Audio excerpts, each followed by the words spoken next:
Hello दोस्तों, स्वागत है आपका आपके अपने YouTube चैनल दिसार जीकेजीएस क्लासेस में। दोस्तों, आप सब लोग कैसे हैं? उम्मीद करते हैं आप सब लोग अच्छे होंगे, स्वस्थ होंगे, मस्त होंगे और अपनी तैयारी बेहतरीन तरीके से आप सभी कर रहे होंगे।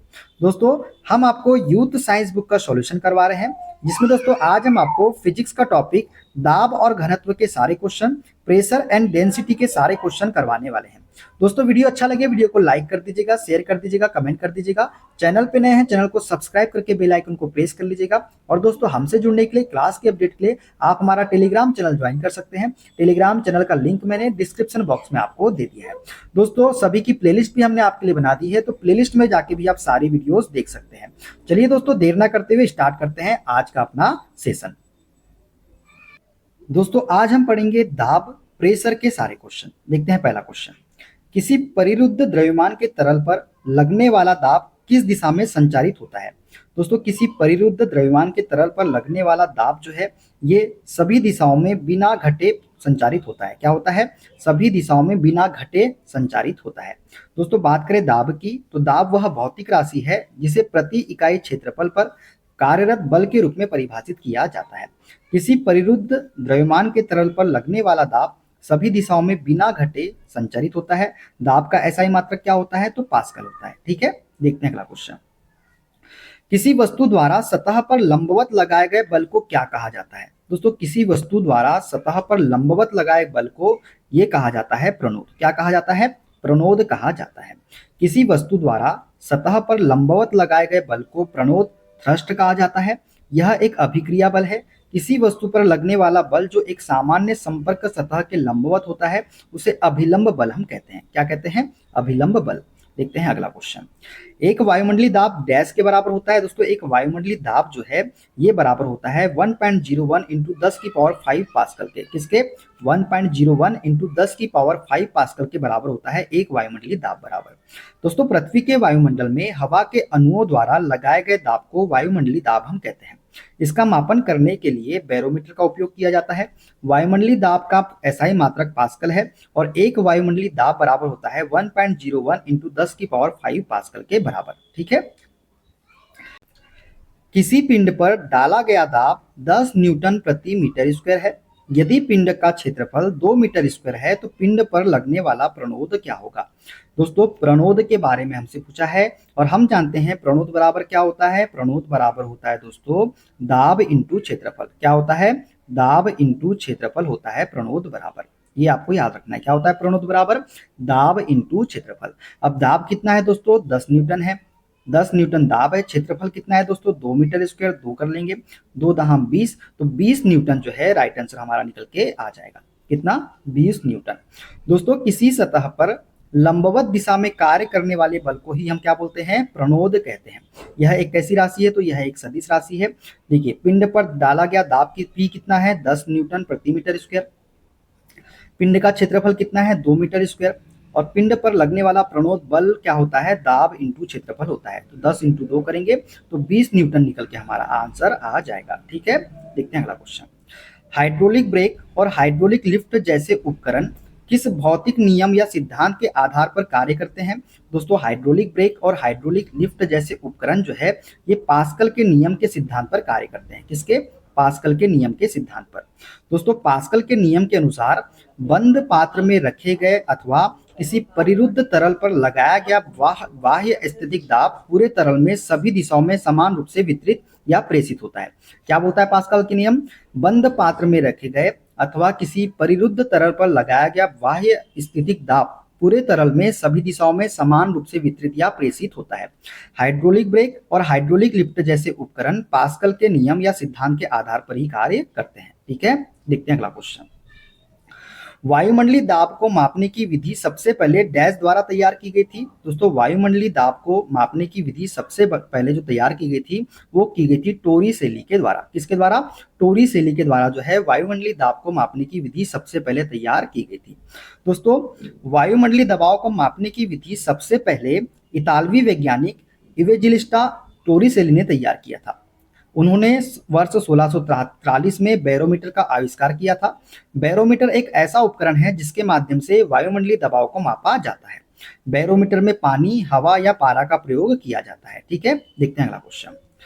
किसी दिए गए माध्यम में किसी वस्तु के प्रणोद T, दाब P और क्षेत्रफल A के बीच क्या संबंध होता है? अभी हमने बताया था कि प्रणोद T बराबर क्या होता है? दाब इंटू क्षेत्रफल, मतलब P इंटू A के होता है। ठीक है, क्या होता है? प्रणोद बराबर दाब इंटू क्षेत्रफल। अब देखिए, प्रणोद बराबर दाब इंटू क्षेत्रफल, ये हो गया ऑप्शन नंबर ए ही हमारा करेक्ट आंसर हमारा हो जाएगा। ठीक है दोस्तों, किसी दिए गए माध्यम में किसी वस्तु के प्रणोद T, दाब P और क्षेत्र A के बीच संबंध इस प्रकार होता है। दाब P बराबर क्या होता है? प्रणोद बटे क्षेत्रफल, या प्रणोद बराबर क्या होता है? दाब इंटू क्षेत्रफल के। ठीक है, देखते हैं अगला क्वेश्चन। 2 मीटर भुजा वाला एक घनाकार लकड़ी का गुटका एक टेबल पर रखा हुआ है। यदि लकड़ी के गुटके का द्रव्यमान 10 किलोग्राम है तो टेबल पर लकड़ी के गुटके द्वारा लगाया गया दाब कितना होगा? जी हमको दिया गया है 10 मीटर प्रति सेकेंड स्क्वायर। दोस्तों हमको यहाँ पे दाब का मान निकालना है। अच्छा, दाब हमको जब निकालना है तो दाब P बराबर क्या होता है? ये होता है बल बटा क्षेत्रफल, F अपॉन A होता है कि नहीं होता है? चलिए ठीक है, हमको एरिया के लिए तुम भुजा दे दिए दोस्तों निकालने के लिए, इस भुजा से हम एरिया तो निकाल सकते हैं। क्या हमको एफ का मान दिया गया है? क्या एफ का मान दिया गया है? क्या नहीं दिया गया है, लेकिन हमको एफ का मान निकालने के लिए दो मान जरूर दिए गए हैं। एक तो हमको द्रव्यमान दिया गया है और एक जी का मान दिया गया है। तो बल का बल बराबर क्या होता है? एम इंटू जी होता है, जिसे हम भार भी बोलते हैं। भार बराबर क्या होता है? एम इंटू जी के बराबर होता है कि नहीं होता है? तो हम यहाँ से बल का मान सबसे पहले निकाल लेंगे। तो बल का मान जब निकालेंगे तो एफ बराबर क्या हो जाएगा? एम इंटू जी का यूज करेंगे, एम इंटू जी का यूज करेंगे। एम का मान कितना है? 10 है। जी का मान कितना है? 10 है। तो हमारा जो बल निकल के आएगा वो कितना निकल के आ जाएगा? 100 न्यूटन निकल के आ जाएगा। कितना निकल के आ जाएगा? 100 न्यूटन निकल के आ जाएगा। अब हमारा बल का मान भी हमको निकल के आ गया है। क्षेत्रफल भी हम निकाल सकते हैं क्योंकि हमको भुजा का मान दिया गया है। और घन का क्षेत्रफल क्या होता है दोस्तों? भुजा का स्क्वायर होता है। घन का क्षेत्रफल क्या होता है? भुजा का स्क्वायर। तो हम क्या करेंगे, यहाँ पे मान रख देते हैं। एफ का मान कितना निकाले हमने? 100 निकाले। क्षेत्रफल क्या होता है घन का? भुजा का स्क्वायर। मतलब मैं क्या 2 इंटू 2 कर लू क्या? कोई दिक्कत? दोस्तों 2 से इसको काट देंगे 50 बार में, 2 से काट देंगे 25 बार में, तो कितना आ जाएगा हमारा? दाब निकल के आ जाएगा 25 न्यूटन प्रति मीटर स्क्वायर। क्या निकल के आएगा? 25 न्यूटन प्रति metre square. Option number A correct answer हमारा हो जाएगा। ठीक है दोस्तों, क्लियर है ना? चलिए आगे बढ़ते हैं। दबाव को डैश से मापा जाता है। दोस्तों दाब को मापा जाता है किससे? बल बटे क्षेत्रफल से। ठीक है, दाब बराबर क्या होता है? बल बटा क्षेत्रफल होता है कि नहीं होता है? ठीक है, चलिए देखते हैं अगला क्वेश्चन। अच्छा, दाब का मात्रक आपसे पूछ ले तो क्या होता है? पास्कल या फिर न्यूटन प्रति मीटर स्क्वायर, है ना? देखते हैं अगला क्वेश्चन। किसी लगाए गए बल के लिए यदि क्षेत्रफल कम है तो दाब होगा। दोस्तों हम जानते हैं दाब P बराबर क्या होता है? बल बटा क्षेत्रफल होता है। ठीक है दोस्तों, देखा जाए तो जो दाब होता है ये क्षेत्रफल के क्या होता है? व्युत्क्रमानुपाती होता है। क्या होता है? व्युत्क्रमानुपाती होता है। यदि क्षेत्रफल कम होगा दोस्तों तो दाब क्या होगा हमारा? बढ़ेगा। दाब क्या होगा? बढ़ेगा, मतलब अधिक होगा। ठीक है, यदि क्षेत्रफल बढ़ेगा तो दाब का मान क्या होगा? कम होगा। यहाँ पे क्या बोल रहा है? क्षेत्रफल कम है तो दाब जो होगा हमारा, दबाव वो क्या होगा? बढ़ेगा, मतलब अधिक होगा। Option number C correct answer हमारा हो जाएगा। ठीक है, किसी सतह के इकाई क्षेत्रफल पर लगने वाले अभिलंब बल को हम दाब या प्रेशर कहते हैं। अतः क्षेत्रफल जितना अधिक होगा दाब उतना ही कम होगा, और क्षेत्रफल जितना कम होगा दाब उतना ही अधिक होगा। ठीक है ना दोस्तों? दाब की इकाई न्यूटन प्रति वर्ग मीटर है, जिसे पास्कल भी हम कहते हैं। ठीक है, देखते हैं अगला क्वेश्चन। निम्न में से दाब का विमा सूत्र क्या होगा? दोस्तों दाब का विमा सूत्र हमको बताना है, क्या होगा? हम जानते हैं दाब बराबर क्या होता है दोस्तों। देखिए, दाब का विमा सूत्र निकालेंगे, कैसे निकालेंगे? दाब बराबर क्या होता है दोस्तों? बल बटा क्षेत्रफल। और बल क्या होता है दोस्तों? द्रव्यमान इंटू त्वरण होता है। एम इंटू ए होता है कि नहीं होता है? द्रव्यमान की इकाई क्या होती है? किलोग्राम। त्वरण की इकाई क्या होती है? मीटर प्रति सेकेंड स्क्वायर। ठीक है, द्रव्यमान का द्रव्यमान कितना है? एम ले लिए एम। एल कितना है? एल ले लिए हमने मीटर। लंबाई का मात्रक मीटर। टाइम देखिए दोस्तों, नीचे सेकेंड स्क्वायर है तो ऊपर जब आएगा तो -2 में आ जाए, माइनस में आ जाएगा, तो टाइम क्या हो जाएगा? -2 हो जाएगा। अब क्षेत्रफल दोस्तों क्या होता है? यहाँ पे क्षेत्रफल होता है लंबाई इंटू चौड़ाई। क्या होता है? लंबाई इंटू चौड़ाई। लंबाई का मात्रक क्या होता है? मीटर। चौड़ाई का मात्रक भी क्या होता है? मीटर। मतलब ये कितना हो गया? मीटर स्क्वायर के। तो क्षेत्रफल क्या विमा निकालेंगे तो क्या हो जाएगा? एल का स्क्वायर हो जाएगा। ठीक है, अब हम निकालेंगे दाब बराबर बल बटा क्षेत्रफल। तो बल क्या हो जाएगा? ये हो जाएगा M L T -2 divided by L square. यही होगा? ये होगा कि नहीं होगा बताइए? तो ये दोस्तों जब ये ऊपर जाएगा तो ये माइनस में चले जाएगा, तो ये हो जाएगा एम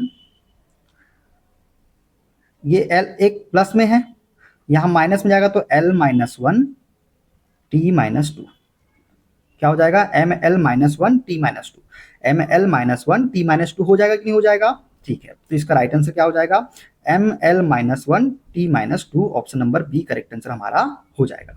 ठीक है, क्लियर है दोस्तों। चलिए देखते हैं अगला क्वेश्चन। दाब को डैश के रूप में परिभाषित किया जाता है, तो दाब बराबर क्या होता है, बल बटा क्षेत्रफल। क्या होता है, बल बटा क्षेत्रफल, या प्रणोद प्रति इकाई क्षेत्रफल भी इसे हम बोलते हैं। Option number D correct answer हमारा हो जाएगा। ठीक है ना। किसी सतह के इकाई क्षेत्रफल पर लगने वाले अभिलंब बल को ही हम क्या बोलते हैं, दाब कहते हैं। इसका इकाई जो होती है न्यूटन प्रति वर्ग मीटर होती है। दाब एक अदिश राशि है, इसका एसआई मात्रक पास्कल होता है। ठीक है, देखते हैं अगला क्वेश्चन।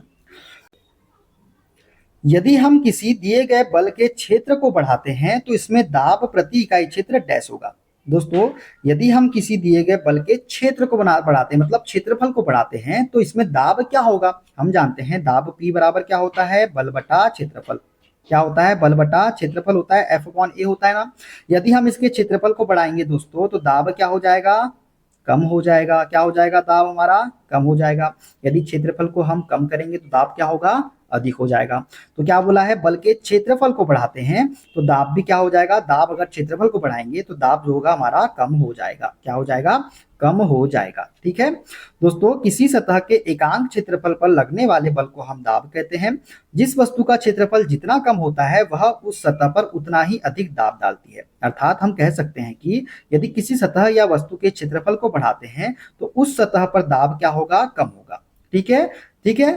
P बराबर क्या हो जाएगा, F/A, पृष्ठ के लंबवत बल और पृष्ठ का क्षेत्रफल A हमारा ये हो जाएगा। ठीक है ना दोस्तों, मात्रक हमने आपको बता दिया है पास्कल और न्यूटन प्रति मीटर स्क्वायर। देखते हैं अगला क्वेश्चन। जैसे ही एक तरल पदार्थ की मुक्त सतह से गहराई बढ़ती है तो तरल द्वारा डाला गया दबाव क्या होगा। दोस्तों, जैसे ही एक तरल पदार्थ की मुक्त सतह से गहराई बढ़ती है तो तरल द्वारा डाला गया दबाव जो होगा ये क्या हो जाएगा, बढ़ जाएगा। क्या हो जाएगा, बढ़ जाएगा। क्योंकि हम जानते हैं रो बराबर क्या होता है, HdG के होता है। रो बराबर क्या होता है, ये देखिए यहाँ पे दिया है, रो बराबर HdG के।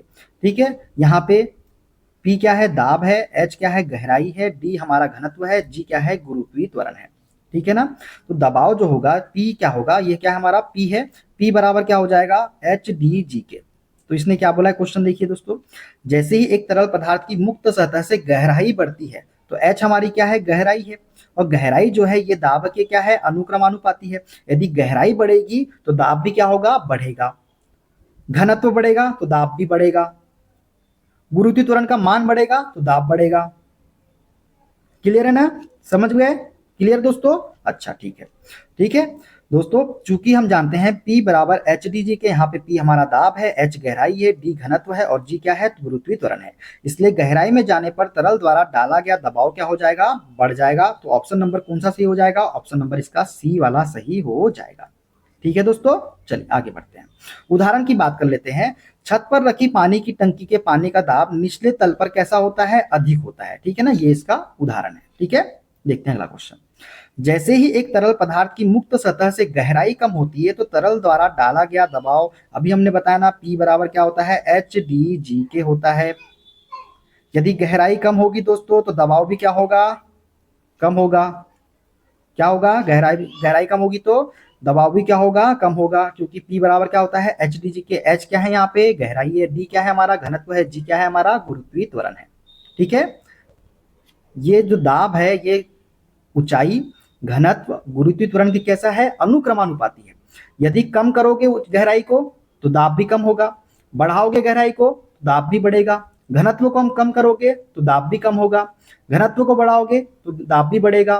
गुरुत्वीय त्वरण का मान कम होगा तो दाब भी कम होगा। गुरुत्वीय त्वरण का मान यदि अधिक होगा तो दाब का मान भी क्या होगा, अधिक होगा। तो यहाँ पे क्या बोला है, गहराई कम होती है, गहराई कम करे तो दाब भी क्या हो जाएगा, कम हो जाएगा। Option number C correct answer हो जाएगा। ठीक है दोस्तों, द्रव के दाब के नियम के अनुसार द्रव के भीतर किसी बिंदु पर दाब स्वतंत्र तल से बिंदु की गहराई के अनुक्रमानुपाती होता है। जैसे ही एक तरल पदार्थ की मुक्त सतह से गहराई कम होती है, तरल द्वारा डाला गया दबाव भी क्या हो जाता है, कम हो जाता है। ठीक है ना दोस्तों, क्लियर है ना। चलिए आगे बढ़ते हैं।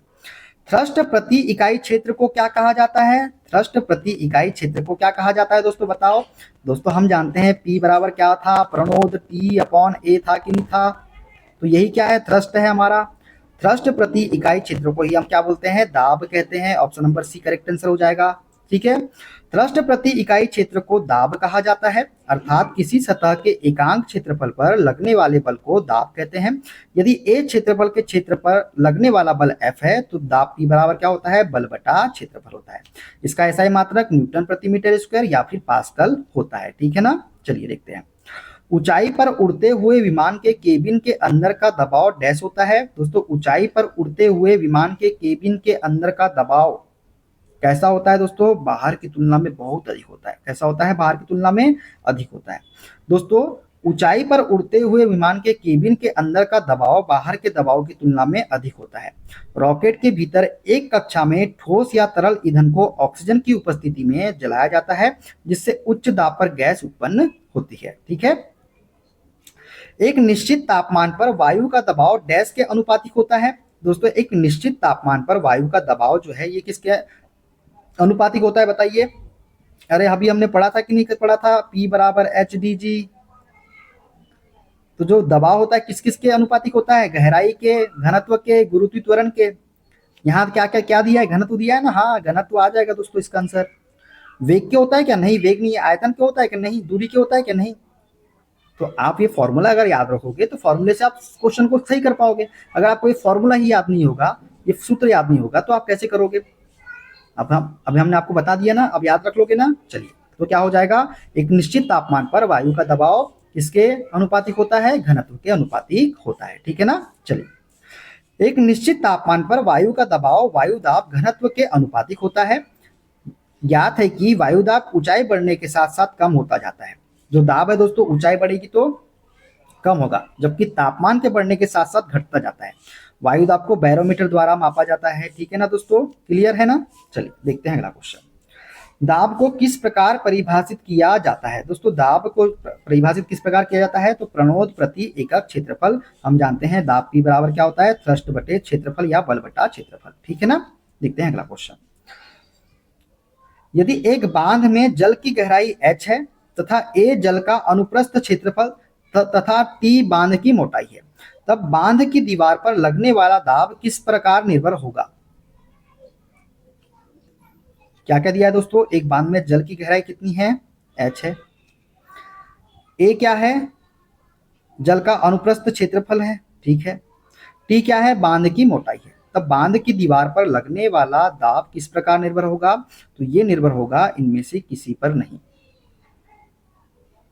कैसे दोस्तों, देखिए जल द्वारा बांध की दीवार पर लगाया गया क्षैतिज दाब जो होता है दोस्तों, ये WH² के होता है। यहाँ जो दाब होता है ये H² के अनुक्रमानुपाती होता है।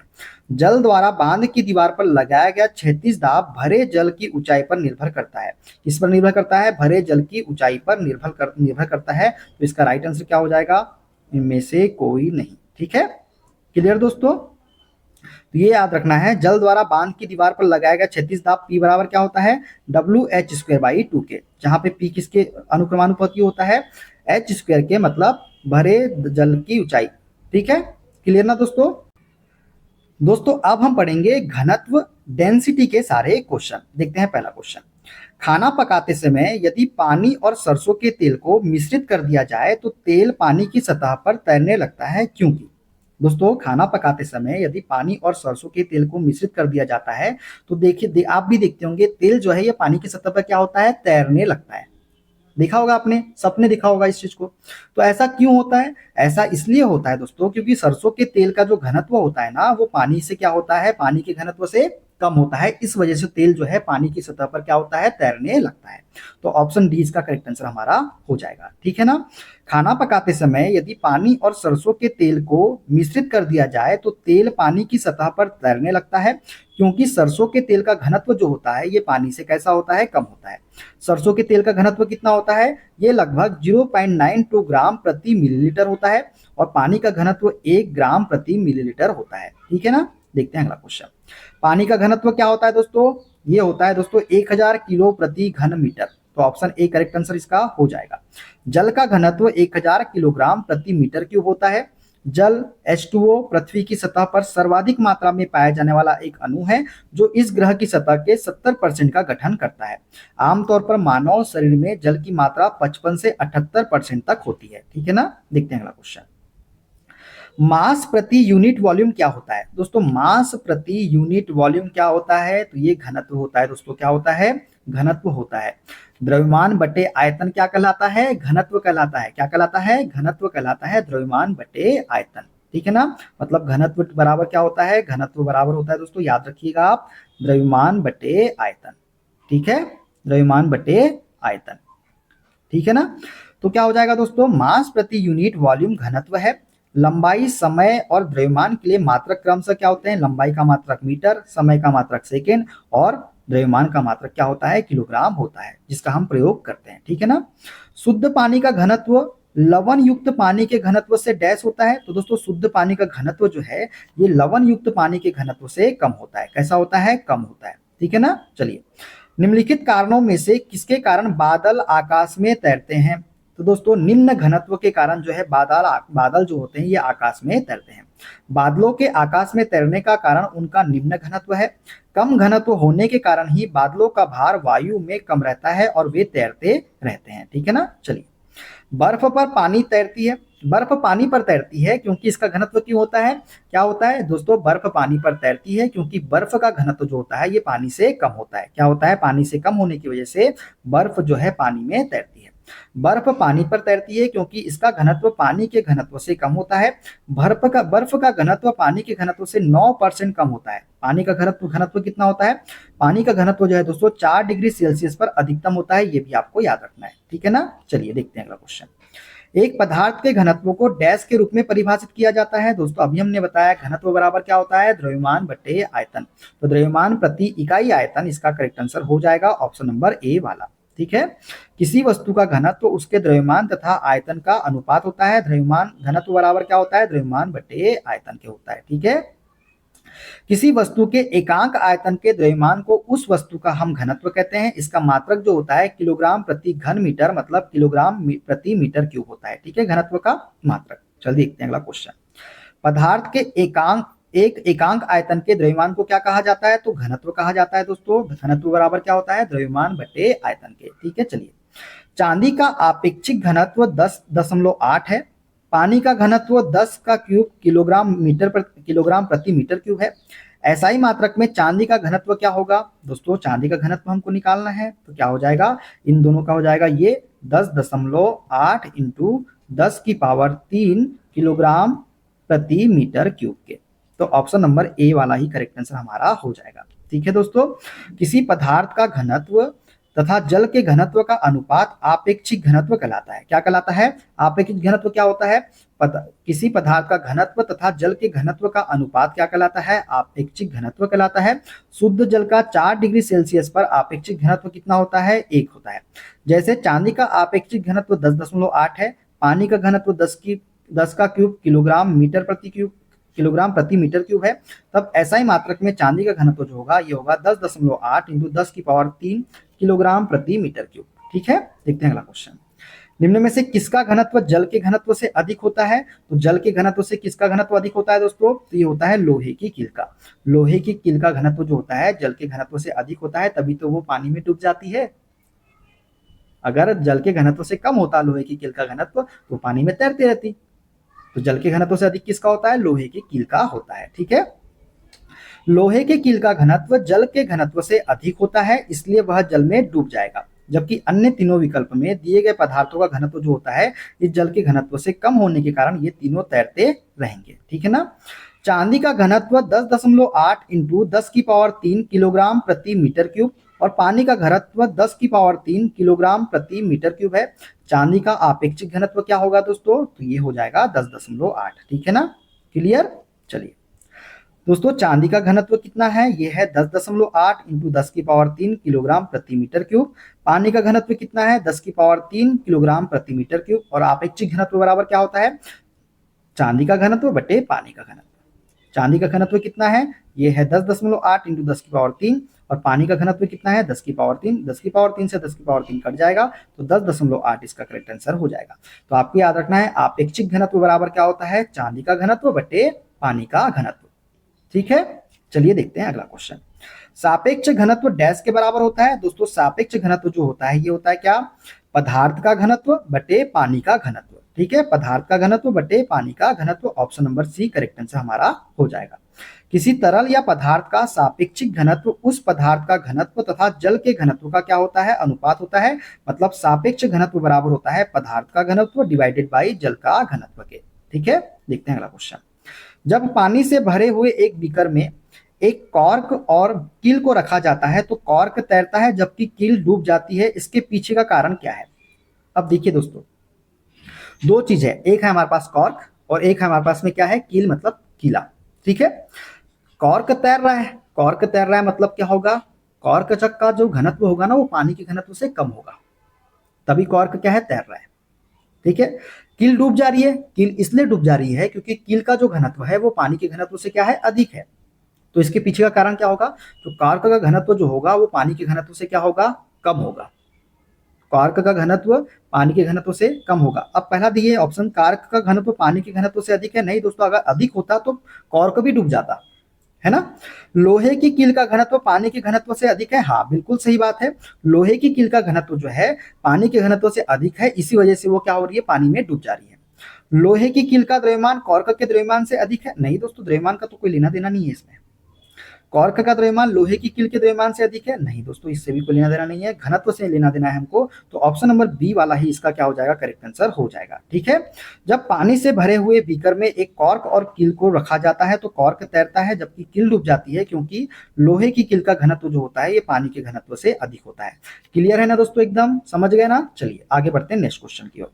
किसी पदार्थ का आपेक्षिक घनत्व क्या होता है, आपेक्षिक घनत्व होता है दोस्तों पदार्थ का घनत्व डिवाइडेड बाई वस्तु का घनत्व। क्या होता है, पदार्थ का घनत्व डिवाइडेड बाई पानी का घनत्व, या पदार्थ का घनत्व डिवाइडेड बाई पानी का घनत्व। ठीक है, याद रख लोगे ना। चलिए, किसी पदार्थ का आपेक्षिक घनत्व होता है दोस्तों पदार्थ का घनत्व डिवाइडेड बाई पानी का घनत्व। आपेक्षिक घनत्व की कोई इकाई नहीं होती है, ये भी आपको याद रखना है। ठीक है दोस्तों, चलिए अब दोस्तों हम अनुगति सिद्धांत काइनेटिक थ्योरी के क्वेश्चन कर लेते हैं। ठीक है, देखते हैं पहला क्वेश्चन। कणों की अधिकतम गतिज ऊर्जा डैश में होती है। दोस्तों कणों की अधिकतम गतिज ऊर्जा जो होती है ये गैस में होती है। किस में होती है, गैस में जो है कणों की अधिकतम गतिज ऊर्जा होती है। दोस्तों अनुगति सिद्धांत के अनुसार गैस में अंतरानुक अवकाश ठोस तथा द्रव की अपेक्षा सबसे अधिक होते हैं, जिससे अणुओं के मध्य आकर्षण बल कम हो जाता है तथा गतिज ऊर्जा अत्यधिक होती है। फलतः ये स्वतंत्रता पूर्वक अनियमित गति से सभी संभव दिशाओं में गति करते हैं। तो ऑप्शन ए इसका करेक्ट आंसर हो जाएगा। ठीक है, वह स्थिति जिसमें आणविक आकर्षण अत्यधिक दृढ़ होता है वह कौन सा है, तो वो है दोस्तों हमारा ठोस। ठोस में जो आणविक आकर्षण जो होता है ये अत्यधिक क्या होता है, दृढ़ होता है, मजबूत होता है। दोस्तों वह स्थिति जिसमें आणविक आकर्षण अत्यधिक दृढ़ होता है उसे पदार्थ की ठोस अवस्था कहते हैं। ठोस में अणु बहुत पास पास होते हैं, इसमें आकर्षण बहुत अधिक होता है। ठोस में अणुओं की संख्या अधिक होती है द्रव में अणुओं की संख्या से, और द्रव में अणुओं की संख्या गैस में अणुओं की संख्या से क्या होती है, अधिक होती है। ठीक है ना, देखते हैं अगला क्वेश्चन। गैस में आणविक गति के वितरण पर तापमान में वृद्धि के प्रभाव के संबंध में निम्न में से कौन सा कथन सत्य नहीं है। गैस में दोस्तों आणविक गति के वितरण पर तापमान में वृद्धि के प्रभाव में हमको सत्य कथन जो नहीं है वो बताना है। दोस्तों यदि तापमान में वृद्धि करते हैं तो सर्वाधिक संभावित गति बढ़ जाती है, ये सत्य कथन है दोस्तों। सबसे संभावित गति के साथ अणुओं का अंश बढ़ता है क्या, नहीं, अणुओं का अंश थोड़ी ना बढ़ता है, वो तो गति बढ़ती है। अगर हम तापमान में वृद्धि करेंगे तो क्या अणु 1 से 2 हो जाएंगे क्या, 2 से 3 हो जाएंगे क्या, 2 से 4 हो जाएंगे क्या, नहीं, वो तो उतने ही रहेंगे, उसमें कोई चेंजेस नहीं आएगा। तो अणुओं के अंश में तो कोई चेंजेस नहीं आएगा, तो यही कथन जो है हमारा गलत कथन है। वितरण व्यापक हो जाता है क्या, हाँ वितरण व्यापक हो जाता है। वितरण वक्र के तहत क्षेत्र उतना ही रहता है जितना निम्न तापमान के नीचे होता है, हाँ ये भी सत्य है दोस्तों। वितरण वक्र के तहत क्षेत्र उतना ही रहता है जितना निम्न तापमान के नीचे रहता है। तो तापमान में वृद्धि यदि करते हैं तो सबसे संभावित गति के साथ अणुओं का अंश बढ़ता है, यही कथन क्या है, सत्य नहीं है। ठीक है दोस्तों, गैसों में आणविक गति के कारण वितरण पर तापमान में वृद्धि के प्रभाव से सर्वाधिक संभावित गति बढ़ जाती है, वितरण व्यापक हो जाता है, और वितरण वक्र के तहत क्षेत्र उतना ही रहता है जितना निम्न तापमान के नीचे रहता है, लेकिन उस क्षेत्र में अणुओं की संभावित गतियों के साथ अणुओं का अंश बढ़ता नहीं है। ठीक है। गैस के अणुओं की गतिज ऊर्जा गैसीय तंत्र के परम ताप के समानुपाती होती है।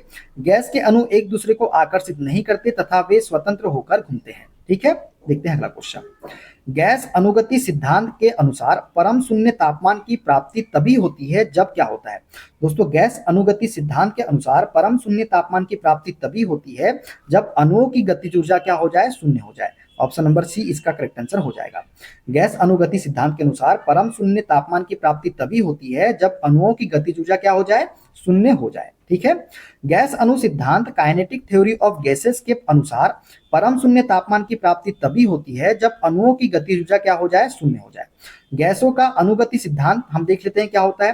दोस्तों, गैस के अणु लगातार पात्र की दीवारों पर टकराते रहते हैं, जिससे पात्र की दीवारों पर दाब लगता है। इसे ही गैसीय दाब हम कहते हैं। ठीक है। गैस के जो अणु होते हैं वो लगातार क्या करते हैं, दीवार की पात्र पर टकराते रहते हैं, जिससे पात्र की दीवार में एक दाब उत्पन्न लगता है। क्या लगता है, एक दाब लगता है। इसे ही हम गैसीय दाब कहते हैं। ठीक है। गैस के अणुओं में परस्पर आकर्षण व प्रतिकर्षण नहीं होता। क्यों नहीं होता, क्योंकि ये बहुत दूर दूर होते हैं। इस वजह से इनके अणु कैसे होते हैं, बहुत दूर दूर होने की वजह से इनमें आकर्षण व प्रतिकर्षण नहीं होता है, तो जिससे अणुओं की स्थितिज ऊर्जा क्या होती है, शून्य होती है। गैस के अणुओं की गतिज ऊर्जा उस गैस के परमताप के समानुपाती होती है। जो गैस की गतिज ऊर्जा होती है दोस्तों, ये क्या होती है, परम ताप के क्या होती है, समानुपाती होती है। और 0 केल्विन ताप पर गैस की गतिज ऊर्जा कितनी होती है, 0 होती है। और 0 केल्विन तापमान को ही हम क्या बोलते हैं, परम तापमान कहते हैं। ठीक है ना, याद रख लोगे। चलिए देखते हैं अगला क्वेश्चन। ठोस, द्रव और गैस में विसरित होते हैं। ठोस, द्रव और गैस द्रव में विसरित होते हैं। विसरण के संबंध में निम्न में से कौन सा विकल्प सत्य है। दोस्तों, विसरण के संबंध में हमको सही सत्य कथन हमको इसमें बताना है। दोस्तों, जो गैसों में विसरण दर जो होती है ना, गैसों में जो विसरण दर होती है वो द्रव और ठोस की अपेक्षा कैसी होती है, बहुत अधिक होती है। क्यों होती है, क्योंकि जो गैस के अणु होते हैं ना वो बहुत दूर दूर होते हैं, बहुत दूर दूर होते हैं। इस वजह से गैसों की विसरण दर जो होती है द्रव या ठोस की तुलना में कैसी होती है, अधिक होती है। ठीक है ना दोस्तों। द्रव में ठोस और गैस तीनों का विसरण संभव होता है। गैसों की विसरण दर ठोस और द्रव की तुलना में बहुत अधिक होती है, क्योंकि गैस के अणुओं की गतिज ऊर्जा क्या होती है, अधिक होती है। उनके पास अधिक रिक्त स्थान होता है। इस वजह से ठोस की अपेक्षा द्रव में विसरण की दर अधिक होती है। यही कारण है कि द्रव अवस्था में पदार्थ के कण स्वतंत्र रूप से गति करते हैं। ठोस की अपेक्षा द्रव के कणों में रिक्त स्थान भी अधिक होता है। ठोसों एवं द्रवों की तुलना में गैसों की संपीड़ितता काफी अधिक होती है। ये भी आपको याद रखना है। ठीक है, देखते हैं अगला क्वेश्चन। वस्तुतः किसी गैस द्वारा पात्र की दीवार पर लगाया गया बल गैस के अणुओं क्या है, गैस की अणुओं के दीवार से टकराने के कारण उनके संवेग में परिवर्तन है। ठीक है, अभी हमने क्वेश्चन पढ़ा था ना, उसमें बताया था ना, किसी गैस द्वारा पात्र की दीवार पर लगाया गया बल क्या कहलाता है, गैसीय बल कहलाता है। गैसीय दाब कहलाता है। क्या कहलाता है, गैसीय दाब कहलाता है। क्या कहलाता है, गैसीय दाब। तो ये क्या होता है, दीवार के टकराने के कारण उनके संवेग में परिवर्तन के कारण होता है। ठीक, गैस के अणुओं के दीवार के टकराने के कारण उनके संवेग में परिवर्तन के कारण होता है। ठीक है ना दोस्तों। किसी गैस द्वारा पात्र की दीवार पर लगाया गया बल गैस के अणुओं का एक पात्र की दीवार से टकराने के कारण उनके संवेग में परिवर्तन के कारण होता है। ठीक है, देखते हैं अगला क्वेश्चन। ठोस के पिघलने के दौरान इसका तापमान क्या होता है। दोस्तों, ठोस के पिघलने के दौरान इसका तापमान जो है ये परिवर्तित नहीं होता है, परिवर्तित नहीं होता दोस्तों। ठोस के पिघलने के दौरान इसका तापमान, दोस्तों ठोस के पिघलने के दौरान इसका तापमान परिवर्तित नहीं होता। ठोस पदार्थ की एक अवस्था है जिसकी पहचान पदार्थ की संरचनात्मक दृढ़ता और विकृति मतलब आकार, आयतन और स्वरूप में परिवर्तन के प्रति प्रत्यक्ष अवरोध के गुण के आधार पर की जाती है। किसकी पहचान, ठोस की पहचान। ठीक है ना दोस्तों। तो दोस्तों ये थे आज के सारे क्वेश्चन। हमारा ये टॉपिक भी यहाँ पे आज समाप्त होता है। अब अगला जो हम टॉपिक पढ़ेंगे दोस्तों वो पढ़ेंगे उष्मा हीट के सारे क्वेश्चन, जिसमें हम सबसे पहले क्या पढ़ेंगे, ताप तथा तापमापन, temperature and measurement of temperature. ठीक है दोस्तों, वीडियो कैसा लगा कमेंट बॉक्स में जरूर बताइएगा। हम कोशिश बहुत अच्छे से कर रहे हैं दोस्तों, आपको हर एक अच्छे से समझा पाए। अगर हम अच्छे से आपको समझा रहे हैं दोस्तों, कमेंट जरूर कीजिएगा कि हमने आपको जो समझाया वो आपको बहुत अच्छे से समझ में आया। ठीक है दोस्तों, मिलते हैं, अपना ख्याल रखिए। Okay, bye bye, take care.